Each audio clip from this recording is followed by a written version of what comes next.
There was a number of Hafidul Quran that were in the army of Umar ibn Sa'ad. In fact, don't be surprised.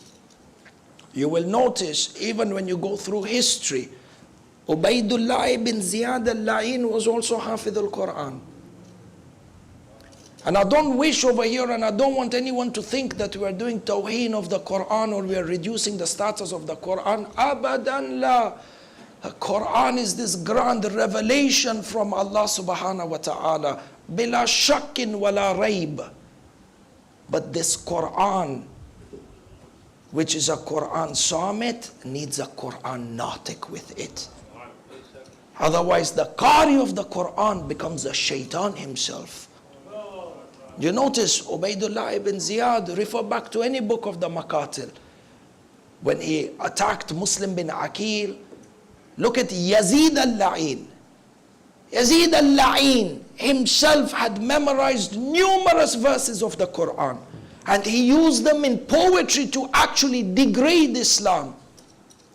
By way of example, I was not going to say this, but it's come up. By way of example, Alama fi Bali, what is in my mind, he has got this poet where he says, he's sitting with his drinking partner. And he says, in their intoxication, they look at this glass of wine, and he says, how sweet is the taste of this wine. The intoxication takes you to another level of awareness. He says, God in the Quran didn't send damnation on those who drink, but he sent damnation on those who pray. And he quoted the verse of the Quran, Waylun lil musallin. So the lana is on the musallin, not on the ones who drink. Don't be surprised. Somebody says, la, it cannot be. Baba, examples are even in our present day life. You don't see these nawasib who went and caused the bombing in the Haram of Samarra, and those who instigate the killing of the Shia. They are Hafidh al-Quran, Lola. A lot of them are Hafidh al-Quran. Biggest nawasib who were in charge of Jannatul Baqi, and this ties in with the presentation that was made for Jannatul Baqi. The nawasib ulama who actually gave the fatwa in Hijaz, stipulating that it is valid to destroy the shrines of Ali Muhammad and that performing tawassul is shirk. You know, there's ulama, there was a mu'tamar, there's a conference of ulama. These nawasib got together from Hijaz and from Misr. Those who signed on that treatise that tawassul is shirk, and based on this Jannatul Baqi should be raised. Most of them were Hafidhul Quran. They were leading the salat in Masjidul Nabawi and in Masjidul Haram. And this is what Imam al-Husain came to expose for us. That these are the shayateen and corruption in the name of the deen. Sayyid al-Shuhada stood up to uphold the wilaya of Amir al-Mu'mineen. Number 3, you find that when Imam al-Husain says that أريد أن أصير في سيرة جد رسول الله وسيرة أبي علي بن أبي طالب, the fact that Imam al-Husain has joined or has mentioned both these seerahs side by side, as we said, is an indication that the seerah of Amir is inseparable from the seerah of Rasulullah. Rather, the seerah of Amir al-Mu'mineen is a reflection of the seerah of Rasulullah. And when Rasulullah said in his eternal statement that I want to uphold the seerah of Rasul and the seerah of Amir, what Imam al-Husain actually did is incorporate ayatul mubahala inside of this mission statement. This is one Quran natik. So the mission of the Quran natik will always revolve around the Quran summit. Look at ayatul mubahala. Bismillahir Rahmanir Rahim. فَمَنْ حَاجَّكَ فِيهِ, those who debate you after the proof has become very clear. قل تعالوا ندعو أبناءنا وأبناءكم ونساءنا ونساءكم وأنفسنا وأنفسكم. The hadith and the mufassirin of the Quran, including the Amma, non-Shia, refer back to Durr al-Manthur. It says that in the tafsir of this verse, Allah said, bring your wives, bring your women, bring your children, and bring yourselves, bring your nafs. When it came to the nafs of Rasulullah, Rasulullah brought Amir al-Mu'mineen with him. Amir al-Mu'mineen, nafsun Nabi, inseparable. And over here Imam al-Husain says the seerah of Rasulullah and the seerah of Amir al-Mu'mineen, inseparable. This is the Quran summit that is elaborating on the Quran Natik.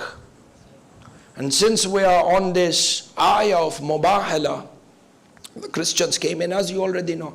Christians came and there was going to be a Mubahala. Allah subhanahu wa ta'ala said, bring your children, they will bring their children. You bring your women, they will bring their women. Bring your nafs, bring their nafs. They will bring themselves. Tayyib. For anfusana was Rasulullah and Amir al-Mu'mineen. Abna'ana wa abna'akum. Our children minhu. Rasulullah brought Imam Hasan and Imam al-Husain. Nisa'ana wa nisa'akum. When Allah subhanahu wa ta'ala told Rasulullah, bring your women, who did Rasulullah bring?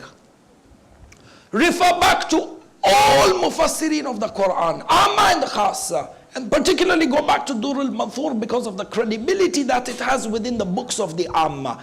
When Allah commanded Rasulullah to bring his women to Mubahala, you find that Rasulullah didn't bring any one of the wives of the Holy Prophet. He brought only his daughter, Sayyidati Nisa'il Alameen, Sayyidah Fatimat al-Zahra. Allahumma salli ala Muhammad wa ala Muhammad wa ajil faraja. So now I begin to understand that when Allah says the women of Rasulullah, the women of Rasulullah is Sayyidah Fatima al-Zahra. When somebody comes and asks me, or when somebody comes and tells me that even the wives of the Prophet are from the Ahlul Bayt, I will say the women of Ahlul Bayt, the tafsir of Ayatul Tathir is in Ayatul Mubahala. If the wives of the Prophet were part of the Ahlul Bayt, then Rasulullah would taken them as his women on the day of Mubahala. But he didn't. He brought only Sayyidati Nisa'il Alameen. Quran, part of the Quran, there's tafsir for other parts of the Quran. Wahai al-Haqiqa is the realities that we must be aware of, and our Aqidah be mazboot in this sense. For you find Imam al-Husain says, this mission statement is to uphold the wilayah of Amir al-Mu'mineen and to implement the seerah of Amir al-Mu'mineen. And truly, when you refer back to Islamic history, the world outside of the government of Rasulullah, the world has not seen a government as immaculate, as just, and as prosperous as the government of Amir al-Mu'mineen. For the few 4 odd years that Amir al-Mu'mineen was given the Zahiri Khilafah, the world has not seen a government as prosperous as this. And this is taken from historical accounts that are from the Amma before the Khassa. And I want to share with you 2 or 3 principles of governance. It shows you how Amir al-Mu'mineen led an Islamic government. And it shows you Intum Shabab who are in the universities. If you're studying within the field of politics, you're studying within the field of economics, whether you're studying within the field of journalism, that you study what were the principles of governance that were upheld by Amir al-Mu'mineen. And show the world what the true wilayah of Ali Muhammad actually stands for. You have number 1, first principle of governance. Within the history it is mentioned that when the Zahiri Khilafah was given to Amir al-Mu'mineen, and then the battle of Jamal happened, which was led by and instigated by Aisha and Talha and Zubair. Amir al-Mu'mineen, after the Battle of Jamal, moved the capital of the Islamic Empire from Medina to the city of Kufa.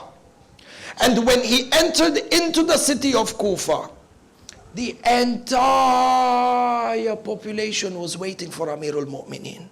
They were waiting for him to come, and they were welcoming him. This is the Khalifa of Rasulullah that has come in. We believe that Imamat and Khilafat is by nas and by text. But even though, if you go by what practically happened on the ground, in that the Imam was the first Imam in which there was general, unanimous consent and agreement for him as the leader. And this had never happened before, from the time of the martyrdom of Rasulullah till now. Because for all three who came before Amir al-Mu'mineen, there was massive opposition. For Amir al-Mu'mineen, there was not a single opposition that was there that actually gave the bay'ah. It is when Amir al-Mu'mineen began to, of course, the Bani Umayyah is an exception, because Bani Umayyah was never happy with Amir al-Mu'mineen to begin with. But it is when Amir al-Mu'mineen began to exercise his justice that people began to break away from his ranks. In any case, Amir al-Mu'mineen comes into the city of Kufa. You can imagine the leader of the Islamic Empire is coming in. Everybody is welcoming him at the city. Amir al-Mu'mineen comes in, and he stands in front of the masses of the people, and he makes this eternal declaration, which is the most fundamental lesson when it comes to governance and stamping out corruption within any given government. Amir al-Mu'mineen, as the head of state, stands in front of the people. He has just come into the city of Kufa, and he says, "People, قد دخلت بلادكم وهذه أشمائلي وراحلتي وراحتي ها هي." Amir al-Mu'mineen says, I am entering into your city, and these are all my possessions. Laid it out in front of them. He says, فَإِنْ أَنَا خَرَجْتُ مِنْ بِلَادِكُمْ بِغَيْرِ هَذَا فَإِنَّنِي مِنَ الْخَائِنِينَ. Amir al-Mu'mineen says to them, these are all the possessions with which I have come into your city. If you find that I leave your city with anything more than what I have, know that I am guilty of treason. Do you know what this means? Break this statement down for those of us who are involved in governance or have some sort of understanding when it comes to governance and politics. Number one, Amir al-Mu'mineen, as the head of state, laid down a fundamental principle of an authentic Islamic government. The first principle is that there should be public scrutiny and public declaration of personal assets before you take charge of office. This is what Amir al-Mu'mineen did. He laid all his goods in front, everything that he owned, he kept in front of the people. And then what did he say? If I leave your city with anything more than this, I am to be held liable. Meaning what? That a head of state who rules in an Islamic government, or anyone who claims to be ruling or serving in an Islamic government, it becomes mandatory upon him, as per the sunnah of Amir al-Mu'mineen, that when you finish your term as head of state, there has to be a public audit of your wealth. And if you have used this position of government and this position of civil service or as a public servant to increase your personal wealth, your personal assets, you are to be held liable for prosecution. First world countries, the most developed countries in the world, do not implement this. Islam and the government of Amir al-Mu'mineen was the first one. This is what it means to be Shia when it comes to governance. Amir al-Mu'mineen rooted out stamped out the root of corruption from the very core, and he led by example. He said, first you audit me, I will be the first one to be audited, and then after that everyone in my government, same thing. Look at today, pick any country that claims to be Islamic in the world, any country, bila istithna, you will see that the headline, the thumbprint of that country is corruption. Sahilola, khasatan governmental corruption. Everyone wants to claim to be an Islamic country. Their principles are far from Islamic. Government is corrupt to the bone. And with that they drag down the name of Islam. Sahilola. This is the government of Amir al-Mu'mineen. Aku, is there any other government in history where the head of state did something like this? Public audit of your wealth and assets before you enter office. Public audit of your wealth and assets after you leave office. Look at what Amir al-Mu'mineen says. فَإِنْ خَرَجْتُ بِغَيْرِ ذَلِكَ فَإِنِّي مِنَ الْخَائِنِينَ. If you find that I have used the opportunity or I have used the function of office in the government to increase my own personal wealth, he says, I am from the kha'inin. Kha'inin is, you know what? Somebody who has committed treason. Which means that any government official who has anything dodgy in his personal audits is liable for public prosecution and is prosecuted for treason against the state. This is the government of Amir al-Mu'mineen. When you say that you are Khalifatullah fil ard, Baba, it's not a joke. This term Islamic government is just not a term that because I say, yeah, majority of the population in my country is Islamic, yalla, Islamic government of Fulan and Fulan and Fulan. La. You know how many people leave and abandon the religion because they are victims of the corruption within an Islamic government? I don't know about this community, but many people have many reasons for migrating. But you will see a number of communities in the world where they, as Shia, non-Shia, as individuals, as human beings, creation of Allah subhanahu wa ta'ala, they have fled from that Islamic country and sought asylum in a non-Islamic and in a Western country because they have more freedom, they have more security, the government is more stable, and that government is kafir. Kafir according to. Ya Islam. Which Islam these people are coming forward with? Number one, principles of governance. Amir al-Mu'mineen had zero tolerance for corruption within the public servants.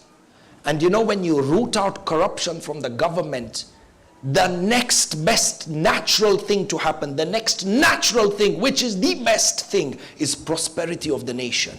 Because there is no corruption to battle here. Every public servant knows he is liable to scrutiny. And Amir al-Mu'mineen did this. Shurayh al-La'in, the Qadi, who was serving in the judiciary. Amir al-Mu'mineen got news that he went and he bought a house for 80 dirhams. And you can find the letter of Amir al-Mu'mineen in Nahj al-Balagha. Amir al-Mu'mineen rebuked Shurayh. He said, number one, if you have bought this from halal money, there is a problem. If you have not bought it from halal money, the problem is even bigger. He says, but even if you have bought it from halal money, did you use Allah, ya Amir al-Mu'mineen, adala, justice.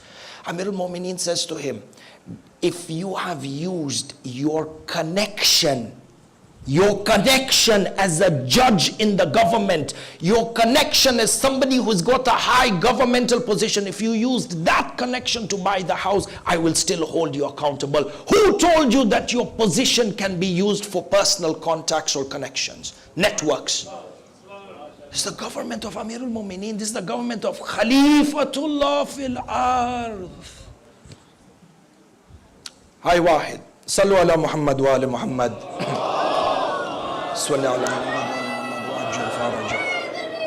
Ya Ali. Number two, Amir al-Mu'mineen, and I will put this by way of khulasa because our Masaab is also long. Amir al-Mu'mineen alayhi salam, following in the footsteps of Rasulullah, set out a governmental principle, a fundamental law of government and governance in terms of the rights of the nation. Rasulullah declared, Man mata wa lahu daynan fa alayhi wa man mata wa taraka malan fa liwirthatih. Rasulullah came forward with this divine rule that Amir al-Mu'mineen implemented. And this is a fundamental rule of inheritance within Islamic government. Rasulullah said, if anyone living within the Islamic empire dies, and that person dies with a debt, there is an outstanding debt on him, as you residing in an Islamic government which is supposed to be the government of Khalifatullah fil Ard. Amir al-Mu'mineen said, anyone who dies and has an outstanding debt, it is the official responsibility of the government to bear the debt of its citizens. Find me which country in this day and age, which country or government in the past has ever not even debated something like this in parliament, leave a debate, have actually actioned this? None apart from the government of Rasulullah and the government of Amir al-Mu'mineen. This was actually the reason when Rasulullah came forward with this law from Allah subhanahu wa ta'ala. This is actually one of the interpretations of Surah Al-Asr. Bismillah ar-Rahman ar-Rahim. Wal Asr inna al-insana Surah Al-Nasr. إِذَا جَاءَ نَصْرُ اللَّهِ وَالْفَتْحُ وَرَأَيْتَ النَّاسَ يَدْخُلُونَ فِي دِينِ اللَّهِ أَفْوَاجًا. You can see the people will come into the religion in the thousands. Do you know why people came into the religion in the thousands? One of them is when Rasulullah implemented this law, thousands of non-Muslims came into Islam just to protect their wealth. And later on, they ended up becoming legit, pure Muslims down the ground. Today, which Islamic country you find that says the debts of my citizens, I will carry on them? Ako, in our dreams even, we don't have the courage to dream of something like this. You find that this government that is supposed to be so pure and takes the interests of its citizens as the primary bench. And then Rasulullah goes on to say, and whoever dies and leaves behind wealth, that wealth is for their family. Meaning what? Within an Islamic government led by a Ma'soom Imam, there is no room for inheritance tax in Islam. Because Rasulullah said, every dinar and dirham that is left behind is left for their family. Government has no share in this. Where do you find principles of governance in the world outside of the governance of Amir al-Mu'mineen and Rasulullah? Look at how madhloom Islam is. Look at how madhloom this terminology Islamic government is. Because the minute you say Islamic government, the first thing that comes into the minds of the people is hands being chopped, people being stoned, and all sorts of oppression. Whereas in the eyes of Amir al-Mu'mineen and Ahlul Bayt, Islamic government is something that is divine. Is divine, muqaddas. And it is important.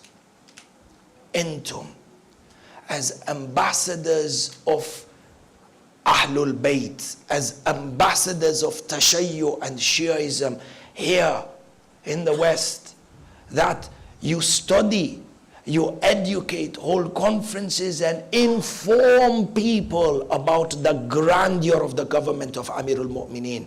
And this is what we look forward to in the government of Imam Sahib al-Amri wa Zaman. Allahumma salli ala Muhammad wa ala Muhammad wa ajjal faraj. And you will find the understanding and how people look at you and how people look at Islam in itself changes. All of this with another barakat of Allah, salawat ala Muhammad wa ala Muhammad. Shabab, before we start,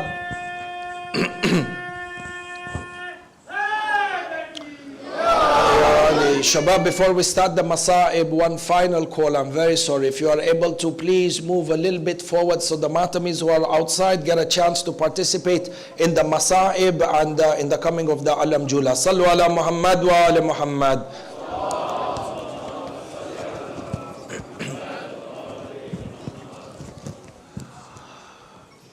Ahibai, tonight Masaab of Imam al-Qasim.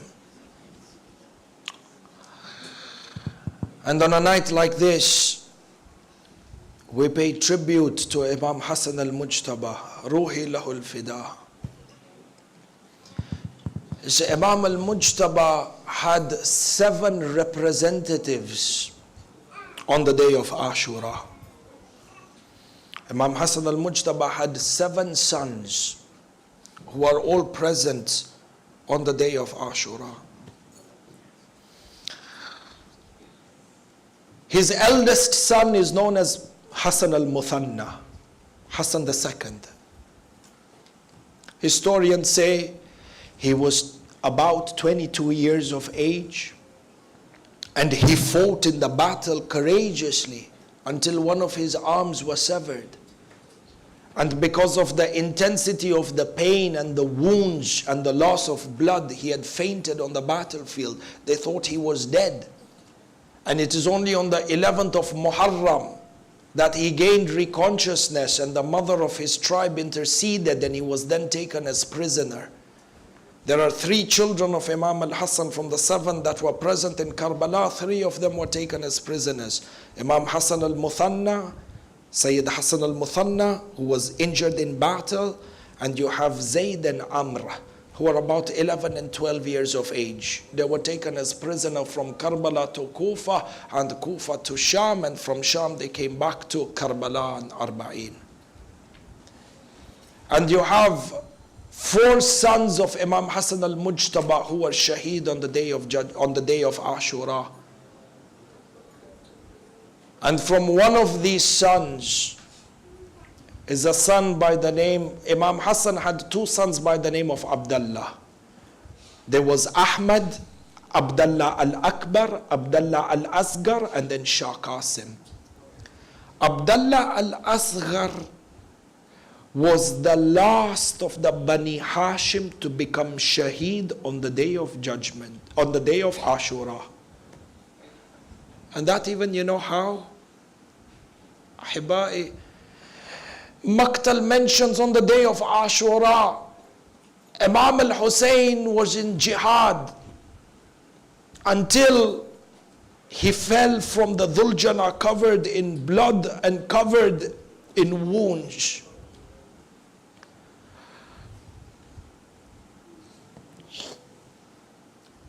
Marhum Ayatollah Ja'far al-Tushtari, rahmatullah alayh, he mentions in his text, when Imam al-Husain fell from the Dhuljana, you know, Imam fell in a state of sajdatul shukr. When he fell in a state of sajdatul shukr and he turned over on the plains of Karbala, because one of the enemies kicked him while he was in sujood. When the Imam turned over, Sheikh Ja'far al-Tushtari says there were more than 300 wounds on the body of Imam al-Husayn. And these are wounds just from swords. He says that this time, the Maqtal says, one of the enemies was coming towards Imam al-Husayn. This is before Shimr came. He says he was coming towards Imam al-Husayn to behead him. So he was running with his sword towards Imam al-Hussein. And at that time, Abdullah al-Asghar, the youngest son of Imam Hasan al-Mujtaba, he saw this la'in running towards Imam al-Hussein. Sawiru, 11-year-old child. He said, the Maktal says, this child Abdullah tried to run out of the khaymaga. Sayyidah Zainab held him. So he started crying and he began to move. Sayyidah Zainab could not control him. The child came running from the khaymaga into the Maidan. He started shouting out, "Oh La'in, leave my uncle alone." He says, "Oh La'in, how dare you hit my uncle with a sword?" He came running towards Imam al-Hussein. This La'in, when he saw Abdullah ibn Imam Hasan speaking in this manner, the Maktal mentions the Dhalim raised his sword to strike the child, Masoom child. Out of his fitra, he put his hand to cover his head and his body to cover Imam al-Hussein. The Maktal narrates they struck the child with the sword on the arm. Half the arm of the child was hanging. Allah, Allah, Mazloom Imam Hasan al-Mujtaba. Abdullah falls to the chest of Imam al-Hussein. Do you know what the Maktal says? Maktal says, فَذَمَّنَهُ الْحُسَيْنِ.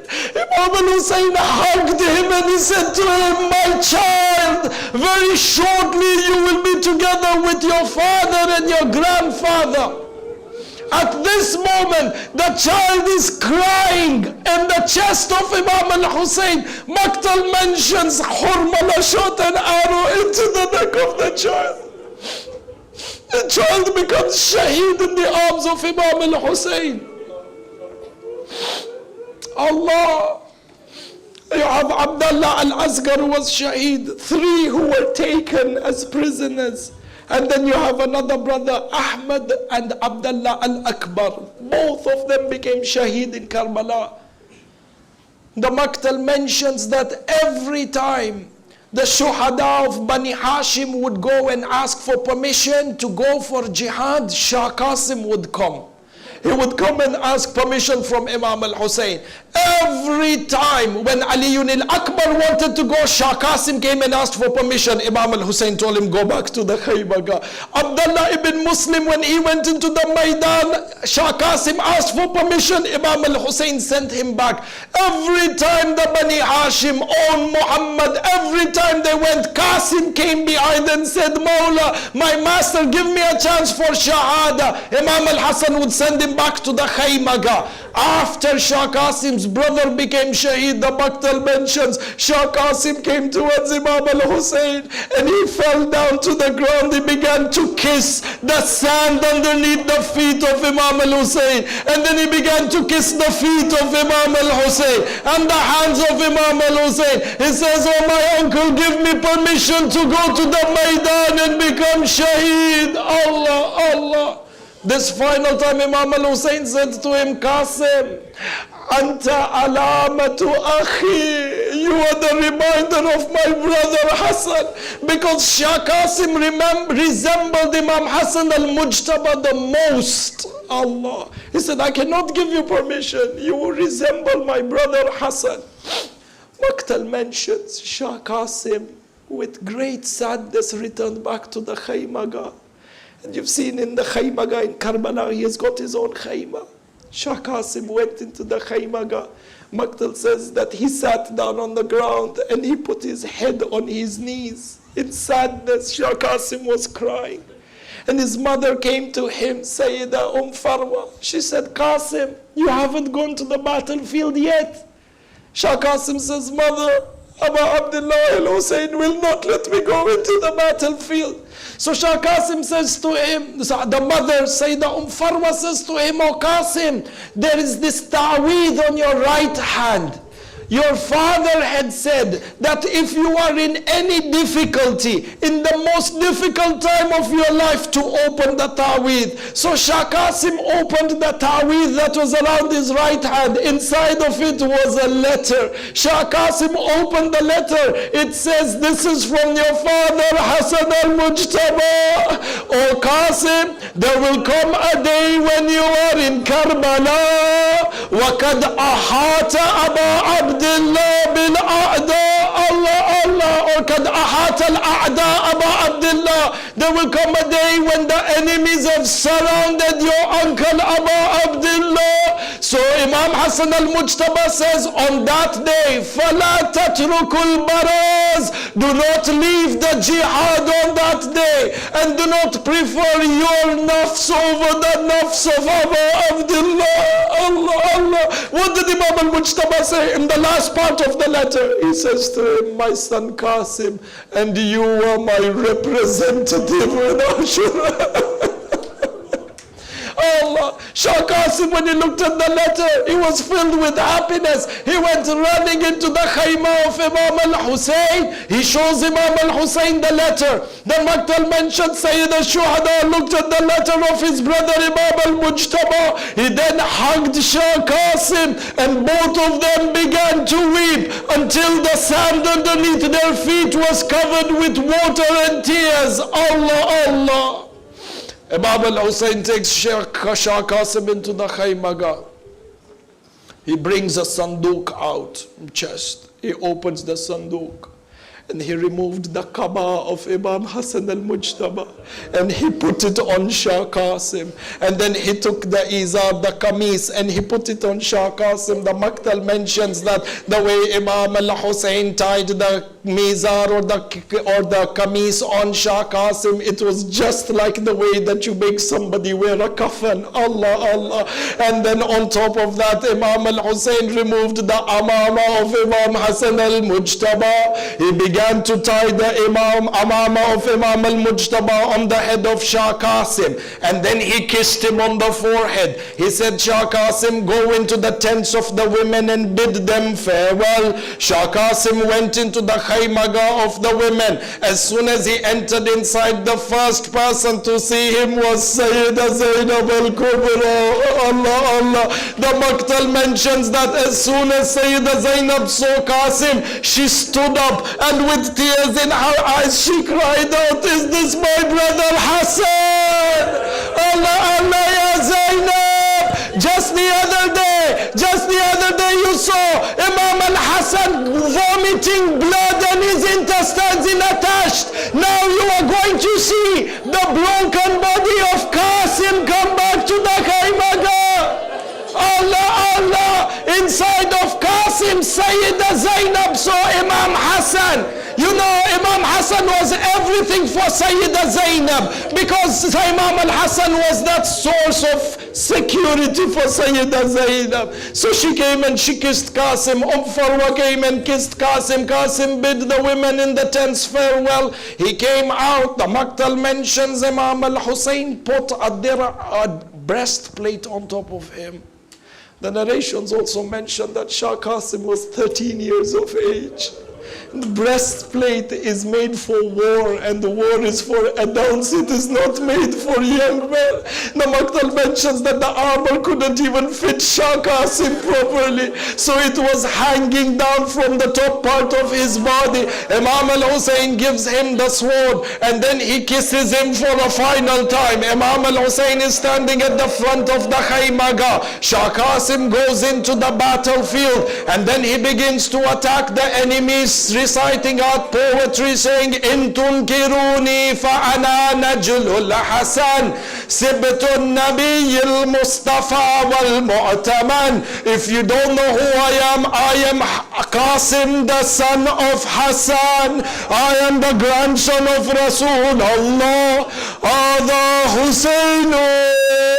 This is Hussein, whom you have kept as a prisoner in the tents. You are people of no iman. He came into the battlefield and he said, Oh Umar ibn Sa'ad, do you not have any shame? Do you consider yourself to be a Muslim? How can you call for Islam? And my uncle Hussein and the children are thirsty inside of the tents. So Umar ibn Sa'ad says to Qasim, you still have the arrogance of your father and the arrogance of your grandfather. So attack attack him from every direction. The Maqtal mentions Shah Qasim attacked the heart of the enemy. In the first Hamla, Shah Qasim did a jihad that was Hasani, a jihad that was Haydari, sending 200 of the kuffar to Jahannam wa bi'sal masir. No one was willing to come forward. So Shah Qasim attacked and started to look for the flag bearer. Who is the one holding the flag in the enemy of the kuffar, and began attacking the center of the army.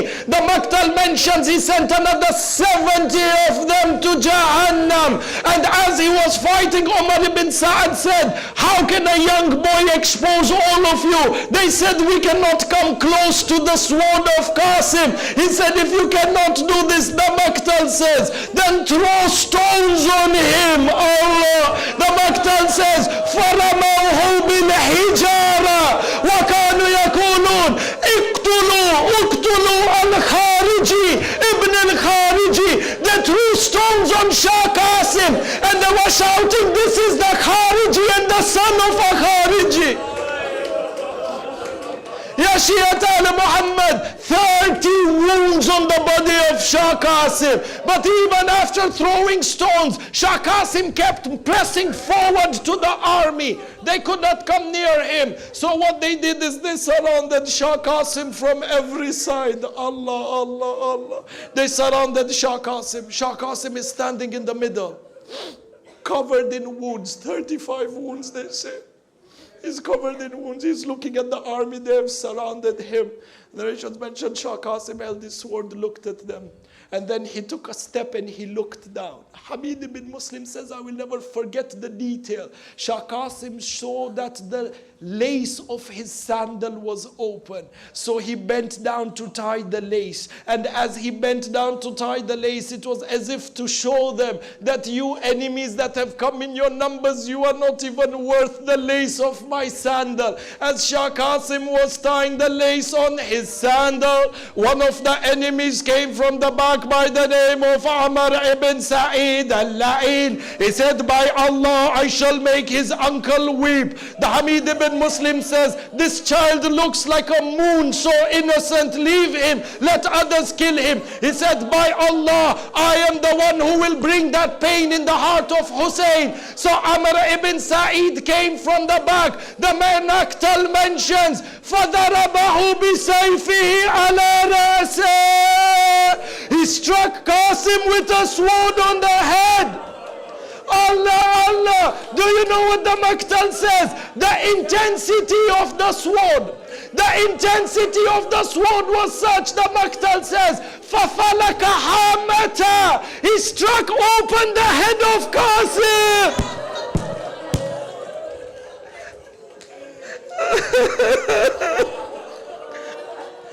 Say, Ya Dhalim, you didn't even attack Qasim from the front, you attacked him from the back. Allah, the Maqtal says, فَوَقَعَ عَلَى وَجْهِهِ. As his head was split open, Qasim fell on the plains of Karbala, cheek first. Ya Shi'at al-Muhammad, Ya Shi'at al-Muhammad, every shaheed, when they were struck and they fell down, they called out, Assalamu alayka ya Aba Abdullah. When Ali Akbar fell, he sent his salams. When Abu al-Fadl al-Abbas fell, he said, Assalamu alayka. When John fell, he said, Assalamu alayka. When Abdullah ibn Muslim, Assalamu alayka. But Shah Qasim didn't say, Assalamu alayka ya Aba Abdullah. The intensity of the strike was so hard. Qasim cried out, Ya Amma, Adrikni, help me, my uncle.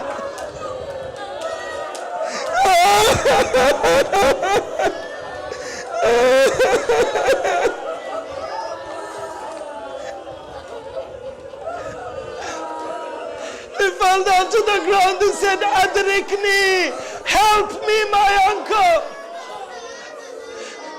I don't know if you can feel the pain in the voice of Qasim, but Imam al-Hussein felt the pain in the cry of Qasim.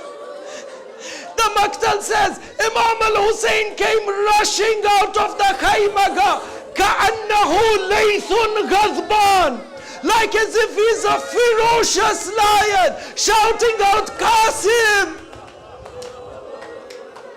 Imam al-Hussein goes charging out. I don't know if you have the heart to listen. In the Masaab of Shah Qasim, Allah, Allah. Imam al-Hussein is charging out into the Katlaga, and his only concern is my nephew Qasim is calling to me. This is that Qasim Imam al-Hussein has brought up since he was a child. Imam al-Hussein is rushing into the Maidan. When the enemies saw Imam al-Hussein like a ferocious lion, they all began to scatter in every direction out of fear for Imam al-Hussein. The horses on the left went to the right. The horses on the right into the left. Allah, in the middle is the body of Qasim.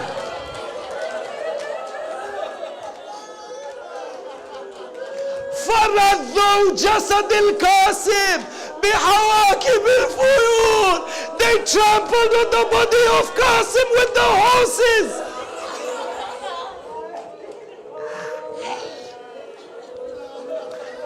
Maqtal says, when the sand dust settled down, when the sand settled down, the Rawi says, I saw Imam al-Hussein sitting next to the head of Shah Qasim. Allah, Allah. And the Rawi mentions Shah Qasim was moving his legs up and down out of pain and crying out, Wa Amma. Imam al-Hussein covers, Imam al-Hussein cleans the blood and the sand from the face of Shah Qasim. You know what Imam al-Hussein said? He cleans the sand and the blood from the face of Shah Qasim. He says to him, يَعِزُّ وَاللَّهِ عَلَىٰ عَمِّكَ أَن تَدْعُوهُ فَلَا يُجِيبُكَ أَوْ يُجِيبُكَ فَلَا يَنْفَعُكَ. Imam al-Hussein says, Qasim, it is very painful for your uncle that you called out to him, and when you called out he didn't come in time, and now that I am here I cannot do anything for you. A Mazloom Hussein. Allah, Shah Qasim became Shaheed. The Rawi mentions that when Shah Qasim became Shaheed, Imam al-Hussein lifted the body of Shah Qasim to take him back towards the Khaymaga. The Maqtal mentions Imam al-Hussein carried Shah Qasim. He put the chest on the chest of Shah Qasim, the chest of Shah Qasim on his chest, and Imam al-Hussein began to walk. As he was walking towards the Khaymaga, the broken legs of Qasim were dragging on the sand. Allah, you ask me, Imam al-Hussein, Qasim was not that tall that you couldn't carry him, and he was not that heavy. But Imam al-Hussein says, the Masaab of Qasim and the body that was trampled by horses, I couldn't carry them.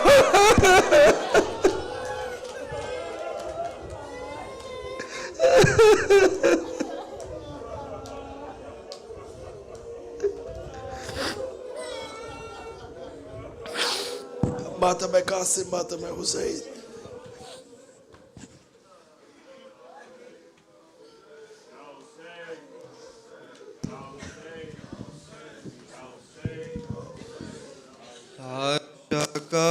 Qasim ka nazar aaya, Hasan yaad aaye, Lasha Qasim का नजर आया, हसन याद आए, लाशा कासिम का नजर आया, हसन याद आए, लाशा कासिम का नजर आया, हसन याद आए, लाशा कासिम का नजर आया, हसन याद आए, اس گھڑی روئے بہت، اس گھڑی روئے بہت، شیخ و حسن یاد آئے، لاشا قاسم کا نظر آیا، حسن یاد آئے، لاشا قاسم کا نظر آیا، حسن یاد آئے، لاشا قاسم کا نظر آیا، حسن یاد آئے، لاشا قاسم کا نظر آیا، حسن یاد آئے، اس گھڑی روئے بہت، اس گھڑی روئے بہت، شیخ و حسن یاد آئے، لاشا قاسم کا نظر آیا، حسن یاد آئے، لاشا قاسم کا نظر، حسن اس گھڑی روئے بہت، اس گھڑی روئے بہت، شیخ و حسن یاد آئے، لاشا قاسم کا نظر آیا، حسن یاد آئے، لاشا قاسم یاد آئے، لاشا قاسم کا نظر آیا، اس گھڑی روئے بہت، اس گھڑی روئے بہت، شیخ و حسن یاد آئے، لاشا قاسم حسن یاد آئے، لاشا قاسم کا نظر آیا، حسن یاد، مہندی ارمانوں کی ہاتھوں میں لگا کر مانے، مہندی ارمانوں کی ہاتھوں میں لگا کر مانے، صحرا ماتے پہ ہے، صحرا ماتے پہ سجایا تو حسن یاد آئے، لاشا قاسم یاد آئے، لاشا قاسم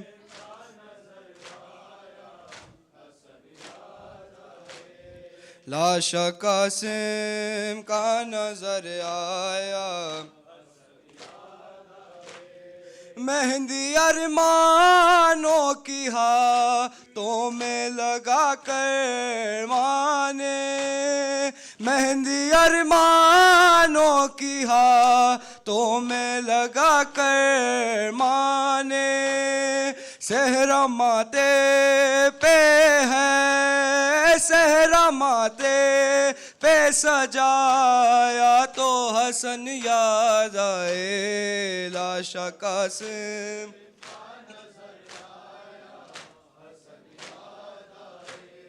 لاشا قاسم کا نظر آیا، ہائے قاسم نہ تیرے ٹکڑے بدن کے ہوتے، ہائے قاسم نہ تیرے ٹکڑے بدن کے ہوتے، رو کے سینے سے ہے، رو کے سینے سے لگایا تو حسن یاد آئے، لاشا قاسم کا نظر حسن یاد آئے لاشا قاسم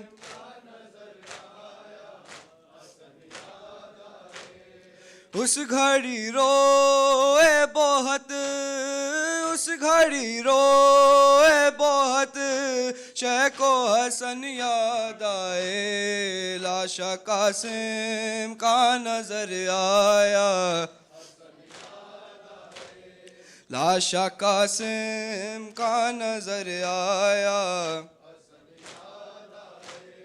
ٹکڑے قاسم کے چنے اور ابا میں ڈالے ٹکڑے قاسم کے چنے اور ابا میں ڈالے باندھ کر لاشا ہے باندھ کر لاشا اٹھایا تو حسن یاد آئے لاشا قاسم کا نظر آیا لاشا قاسم کا نظر آیا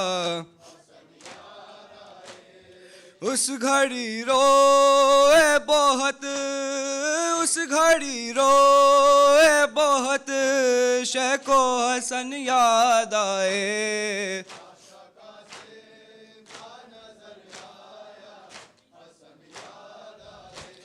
لاشا قاسم کا نظر آیا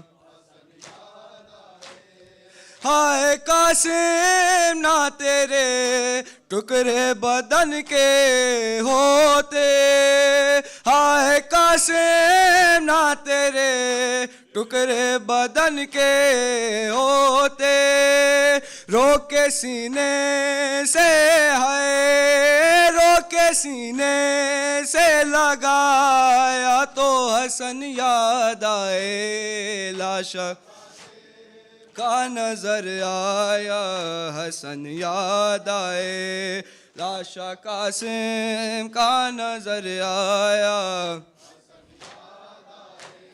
مہندی ارمانوں کی ہاتھوں میں لگا کر مانے مہندی ارمانوں کی ہاتھوں میں لگا کر مانے صحرا ماتے پہ ہے صحرا ماتے پہ سجایا تو حسن یاد آئے کا نظر آیا حسن یاد آئے لاشا قاسم کا نظر آیا حسن یاد آئے اس گھڑی روئے بہت اس گھڑی روئے بہت شیخ و حسن یاد آئے لاشا قاسم کا نظر آیا حسن یاد آئے ہائے قاسم ہائے ہائے قاسم ہائے قاسم ہائے ہائے قاسم ہائے قاسم ہائے ہائے قاسم ہائے قاسم ہائے ہائے قاسم ہائے قاسم ہائے ہائے قاسم ہائے قاسم ہائے ہائے قاسم ہائے قاسم ریتا چ دل گئیں مٹیاں چ رل گئیں مانو رواوے قاسم دی مہندی ریتا چ دل گئیں مٹیاں چ رل گئیں مانو رواوے قاسم دی مہندی ریتا چ دل گئیں مٹیاں چ رل گئیں مانو رواوے قاسم دی مہندی ریتا چ رل گئیں مٹیاں چ رل گئیں مانو رواوے کبرا دا بابا چادر وچھا کے کبرا دا بابا چادر وچھا کے چن چن کے پاوے قاسم دی مہندی ریتا چ دل گئیں مٹیاں چ رل گئیں مانو رواوے قاسم دی مہندی ریتا چ دل گئیں مٹیاں چ رل گئیں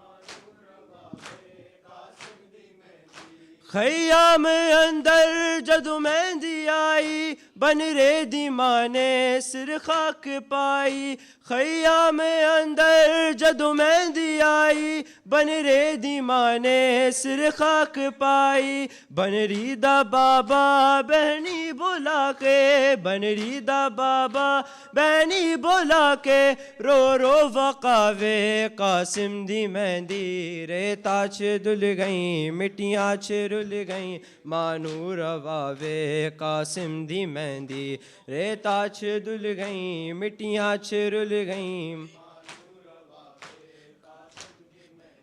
مقتل چو سید ایوین پایا قلہ ہے نانا زہرا دا جایا مقتل چو سید ایوین پایا قلہ ہے نانا زہرا دا جایا کوثر کے نعرے میرے ٹرگ سارے کوثر کے نعرے میرے ٹرگ سارے کیرا اٹھاوے قاسم دی مہندی ریتا چھ دل گئیں مٹیاں چھ رل گئیں مانو رواوے قاسم دی مہندی ریتا چھ دل گئیں مٹیاں چھ رل گئیں مانو رواوے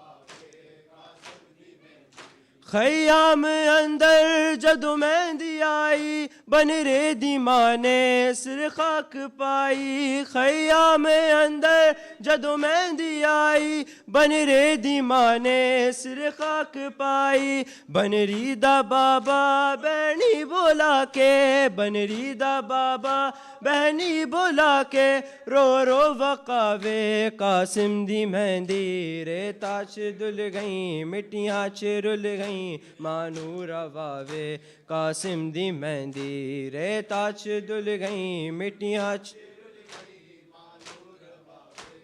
قاسم دی مہندی بچرا حسن دا پامال ہویا کربو بلا دا رنگ لال ہویا بچرا حسن دا پامال ہویا کربو بلا دا رنگ لال ہویا شبیر کی وے مقتل چو پوری شبیر کی وے مقتل چو پوری خیمہ پوچھاوے قاسم دی مہندی ریتا چھ دل گئیں مٹیاں چھ رل گئیں مانو رواوے قاسم دی مہندی چھ دل گئیں مٹیاں چھ رل گئیں مانو رواوے بہنی دی گٹری زینب اٹھا کے فروانو آکھے اڑ کول جا کے مہندی دی گٹری زینب اٹھا کے فروانو آکھے اڑ کول جا کے پترا دا صدمہ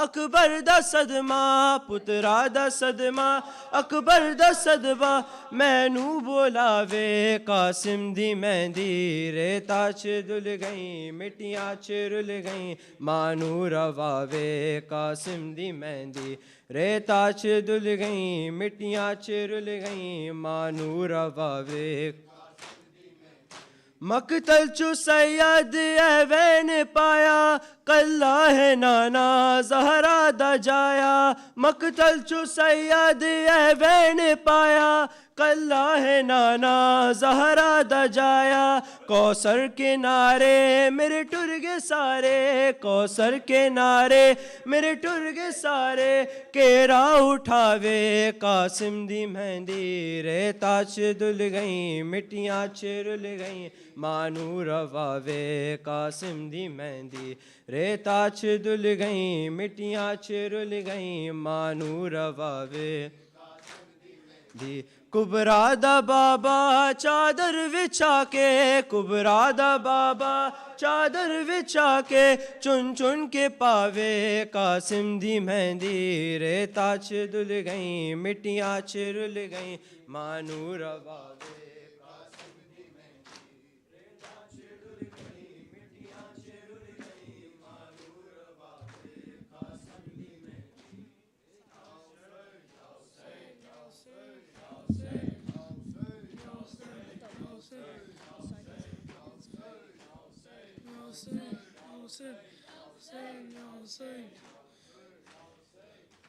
عباس عباس اے میرے بھائی عباس عباس اے میرے